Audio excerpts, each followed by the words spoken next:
and I try to make it, on the screen. And I took counters and a cup, and I did something very similar. You show the kids how to play, and you just sort of, cover things up just to get the idea going. I found that for my kids here, showing it here, the directions, taking them through the step before they go play something was really helpful. Like they can see, this is actually what their worksheet looked like. And so they can see, okay, that's what it looks like, that's what I'm going to do. I'm going to write my name, I'm going to write the total number, and I'm going to write all the pieces in it.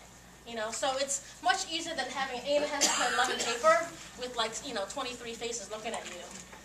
So for me, this worked really nicely for some of my directions. I don't do this every day because they're going to get bored, and I expect them to eventually become independent and do directions on their own. But in the early years, particularly in kindergarten and first grade, this is a great way to really get kids to understand the directions. Did you scan the worksheet? No, I just screenshot it from my Word document. You move the cup? Is that what you do? Yep, you just move. I made a bunch of dots for the P's, and I just moved the cup. This is something I did for early. I'm sorry if there's some of you who work with older kids, but I will address some of the math that happens in the later grades. I'm just going to take you through sort of a look at how Notebook can be used. Is that okay? All right, so this is something that we did with kindergarten. You ever watch kindergarten kids write numbers? It's like this.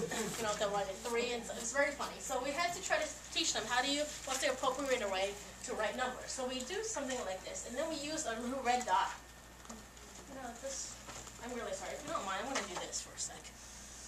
Just because it's not aligning quite right.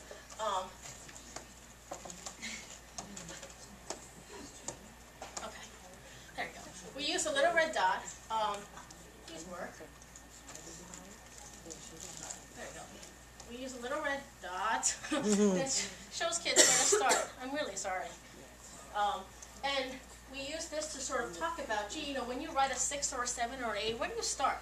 And so you take something as simple as like numbers. And those of you who have my gallery, it's all in my gallery. Okay, all the numbers are in my gallery. You can just go through the files and it's all listed there, so you don't have to make your own. And then we talk, and then you can use the board and you can sort of go through the whole process. Okay, now I'll show you something fun. This is a new option that's in Notebook 10 that was not available in Notebook 9.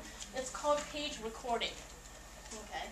And right now I have a bunch of 7s, and let's say I have a group of kids who, for some reason always write their 7s from the bottom, and they do this, in your direction. They do that, and it drives us crazy.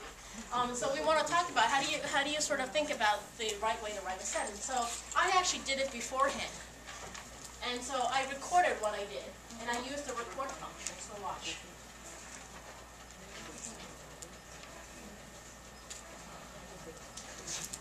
See, so the red dot tells kids where to start, and the green pen takes them through the process. Okay? This is just object recording.